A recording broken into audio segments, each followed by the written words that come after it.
We all chose UM.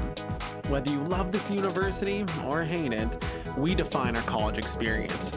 We've all learned lessons in the classroom and outside it, so let us be your guide, because no matter where you come from or what you're studying, we all have one thing in common. We are all Grizzlies. This is Grizz Code. On this episode of Grizz Code, we talk about life in the residence halls. Bathrooms, laundry, roommates, and of course, the resident assistants, aka the RAs. But first, laundry. Laundry is so freaking frustrating. You go in and you're like, okay, it's Monday at 2 a.m. No one is doing laundry, except everyone is doing laundry. Worst thing about doing laundry on campus is you're not always guaranteed a washer or dryer. You have to be such a sneaky ninja. You can't let anyone know that you're going to do laundry, or they will come and do their laundry at the same time, and there will be no open washers and no open dryers, and it is a mess. People are so rude in the laundry room. If you open the dryer and the clothes are still wet, I mean, yeah, you gotta get your clothes dry too, but you could also just do someone else a solid and just restart the machine, because that is so frustrating. But the nice thing about laundry is you don't have to pay for it. You just have to buy like the Tide Pods and little detergent sheets. I can't tell you how many times I've gone down there and people are like, do you have any detergent? I'm like, not for you. I bought this with my own money. Half the people come to college not even knowing how to do laundry, and they're just sitting there. You can always tell because they're just like, what is gentle? What's the difference between hot and warm? Why would you wash anything cold, you know? That's something that parents need to do for their kids. That should be one of the requirements if you graduate high school. You don't get your diploma till you know how to wash your whitey-tidies. Because you have co-ed living, so you also have co-ed laundry services. If you're like me, it's totally impossible to move a load of wet laundry from the washing machine into the dryer without dropping at least one thong on the floor. And I'll tell you guys, you're not a gentleman if you go and pick it up and hand it to the lady.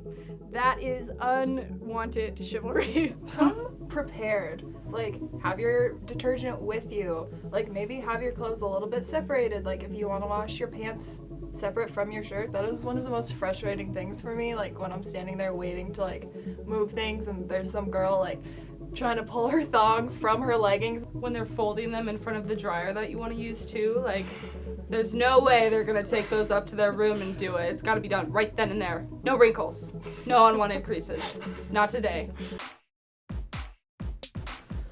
Bathrooms in the residence hall are a scary, scary place. They're clean daily, so they should be clean. Are they though? But they're not. They're not clean. I found out that one of my custodians does not clean the mirrors, like when you're brushing your teeth and the like flecks are getting all over the mirror. They're there for like a week and a half before she's like, oh, those are gross, yeah. I once walked into the bathroom and there were bloody footprints, which was very scary. Remember to wear your shoes in the bathroom. Always wear shoes, please. For the love of God, wear shoes in the bathroom. You'll be okay. Boys are gross and they smell, but I cannot explain to you how revolting girls are. The horrors that I have witnessed, not only on rounds, but just like living my life for the past 2 years, I think that like some of the visuals would actually be blurred out on TV. All right, so there's a few things that you're gonna experience in the bathrooms, and it's okay. You will have to have a public poop. It's awkward, it's weird sometimes. As long as you're not that person that's always in the bathroom using your makeup or blow drying your hair, you'll be good. In, out, don't forget to wash your hands. Girls who don't know how to flush the toilet. Why? Right there, it's like, Why? you know what? And it's even so far above the toilet that you can't even use, oh, there's water splatter. No, it is an acceptable height above that bowl. It is. You flush that. Flush it. You don't pay for utilities. Like, come on. Come on. Come on. Ugh. There are some things that I just want to jot off of the list of things you shouldn't do. Rule number 1, when you're taking a shower, don't look at the guy in the next shower right beside you, because that'll make him feel really weird. Rule number 2, flush the toilet, okay? Because I have seen Way too many dookies in the toilet. Rule number 3, when you're at the point of being drunk where you need to throw up, make sure that you have a bathroom buddy. I guarantee one Saturday morning you are going to come into the bathroom and hear a poor girl on the floor just regretting her night before decisions. And you're just gonna have to say, "Are you okay in there?" And they're gonna be like, "Yes." And you're like, "Cool." And you do your thing and you leave. And you see that girl later and you don't make eye contact because you're both ashamed. You look at the dorm room your freshman year and you're like, wow, so that's smaller than my room at home and I get to share it with a stranger. Cool. Roommates. I had 2 pretty strange roommate experiences my freshman semester. I loved my roommate. We're still really good friends. We got along really well. I know I wasn't the best roommate, but she was fabulous. Like, she was clean, she did her dishes at least once a week, so. I made a great first impression on my roommate because we had been like talking back and forth on Facebook, and I was like, okay, like she seems really great. And I walked into the dorm the first time and she's in there, and I go in for a huge hug because that's what I do. And she literally like straightened her arms and like didn't hug me back. So maybe we're not a hugger. Like, this is a great way to start. I knew my roommate going into freshman year. We're not super close anymore, but I don't know. It was an interesting experience. I had a roommate who was easily the weirdest person on our floor, and I say that because other people said that to me. She was from Florida. Montana's super cold to her. Like, she did not adjust well here. So she would crank up our heater to like 80, and then she would put her bare feet on the heater. Our room would smell rancid. There was a girl and she had an international roommate, and the roommate would wake up every night at 2 a.m. and crank the heat up all the way to 90. The other girl would wake up just sweating balls. Passive aggressive behavior is so uncomfortable. So just be like, hey, I really don't like that you have dishes from 2 weeks ago hanging out.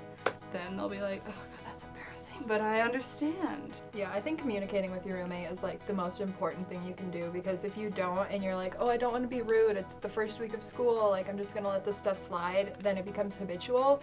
And then it's 3 months in and they're doing these things that they've been doing since day one, and they don't realize that it just drives you absolutely nuts, and you're just setting up a pattern of you being unhappy in your own room. Be very honest on that questionnaire that they give you. Like, when you apply for college, they're going to give you the, do you smoke, do you not smoke, do you hate smoking? You need to be honest on it, because otherwise you're just asking for some issues. When you're a freshman, you think like, I'm an adult, my parents just left me in this town and I live by myself and I can do whatever I want. And then you meet your RA, which is like your adult babysitter. If we're sitting at the desk, we'll let you know, hey sweetie, you got a package, you want to come pick it up? Or hey, you got a message. Well, this is my first year being an RA. I'm in Jessie, which is primarily freshman. Being an RA is like being a preschool teacher. So the RAs are other students, which is kind of sucks for them because they are the enforcer of the really strict campus rules. They're just other students. Like, they could be your potential friends until they're like writing you up. I had like a brand new RA. She's like a sophomore, and she was like trying really hard to be the best RA ever, which to her meant like cracking down really hard on like sad drunk freshmen. I mean, you're living in our domain, so we pretty much feel responsible for everything that you do. And your residents don't realize how much you're there and how much you care. They think that they can get away with way more than they can, and they think you don't know what is going on. And honestly, we know what's going on in your life, girlfriend.